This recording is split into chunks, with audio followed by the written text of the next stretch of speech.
बाजूने शत्रूने वेढला गेला होता. शत्रू गोर गरीब रयतेवर जुलूम करीत होता, अत्याचार करीत होता. अशा या पात्रना यश, स्वाभिमान, कीर्ती आणि मातृत्वाची देण आपल्याला यदुवंशात लखुजीराजे जाधवांच्या घरी महाराणी यांच्या पोटी आमचा जन्म झाला. 4 भावांच्या पाठीवर एका नरकाला जन्माला आले.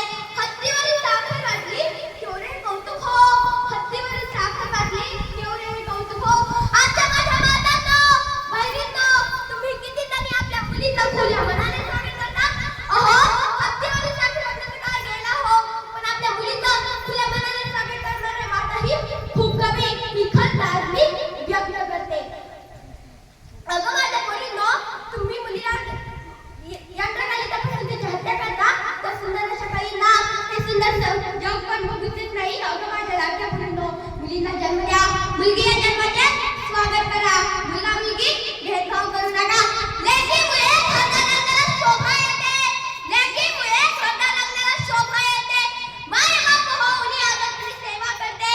माय बाप होऊन आदरणी सेवा करते.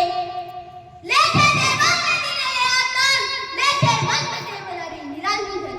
मुलीला जन्म द्या, तिला शिकवा, तिला तिच्या पायावर उभे करा. मुलगा मुलगी समान, तर देशाला मिळेल जगात सन्मान. अंगलात येतोय डोक्यातील गाय, अंगलात येतोय डोक्यातील गाय आणि घरातील बाय. यांच्यावर कोणी वाकली नजर टाकली तर त्याची गाय केली जाणार नाही. घेऊन जायला दंड द्यायची असा आमचा आदेश होता. पण आज महाराष्ट्रात मुलगी स्त्री सुरक्षित नाही. अत्याचाराने, बलात्काराने मुलगी शिकू शकत नाही. हे सगळं थांबवण्यासाठी प्रत्येक घरी शुभांग करायला हवाच आणि त्यासाठी तुम्हाला अधिक जिजाऊ व्हावे लागेल. त्यासाठी मोबाईल टीव्हीचा वापर कमी करा. आपल्या लेकरांचा अभ्यास घ्या, त्यांच्यावर संस्कार करा. मी शिकविले शिवबाला माता भगिनींचा आदर करायला, स्त्रियांना सन्मान द्यायला, अभिमानाने जगायला. पण तुम्ही तुमच्या सासूच्या मालिकाच्या लेकरातून बाहेर यायला तयार नाही. माझ्या स्वराज्याचा पोशिंदा शेतकरी राजा आत्महत्या करतो. माझ्या वृद्ध माता पित्यांना त्यांची मुले वृद्धाश्रमात सोडतात. भर रस्त्यावर मुलीच्या तोंडावर ऍसिड फेकली जाते. धर्माच्या नावाने दंगल होते. तेव्हा वाटतो हाच का माझा स्वराज्य.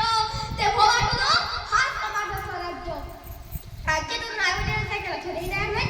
व्यसनीच्या आहारी जात आहे. हे कुठे थांबायला पाहिजे. पुन्हा एकदा नव्याने महाराष्ट्र घडलाच पाहिजे. मी आणि शुभाने पाहिलेले स्वप्न पूर्ण झालेच पाहिजे. मी आणि शुभाने पाहिलेले स्वप्न पूर्ण झालेच पाहिजे. हे सगळे तुमच्या हातात आहे. अंधार पडलाय दिवा पाहिजे. अंधार पडलाय दिवा पाहिजे. पुन्हा एकदा या महाराष्ट्राला शुभ करायला जिजाऊ पाहिजे. पुन्हा एकदा या महाराष्ट्राला शुभ करायला जिजाऊ पाहिजे. अहो, चांगल्या संस्काराची गरज माझ्या स्वराज्याला आहे. अहो, चांगल्या संस्काराची गरज माझ्या स्वराज्याला आहे. त्यासाठी प्रत्येक माताला जिजाऊ व्हावे लागेल. त्यासाठी प्रत्येक माताला जिजाऊ व्हावे लागेल. तुम्ही तुमच्या मुलाला शिवचरित्रेचे दर्शन घडविले, आपल्या संस्कृतीची जाण करून दिली, तर स्वराज्यात वाईट काहीच घडणार नाही. आता आम्हाला निघावे लागेल. आता आमच्या जाण्याची वेळ आली आहे. स्वराज्याची सगळ्यांनी काळजी घ्या. येतो आम्ही.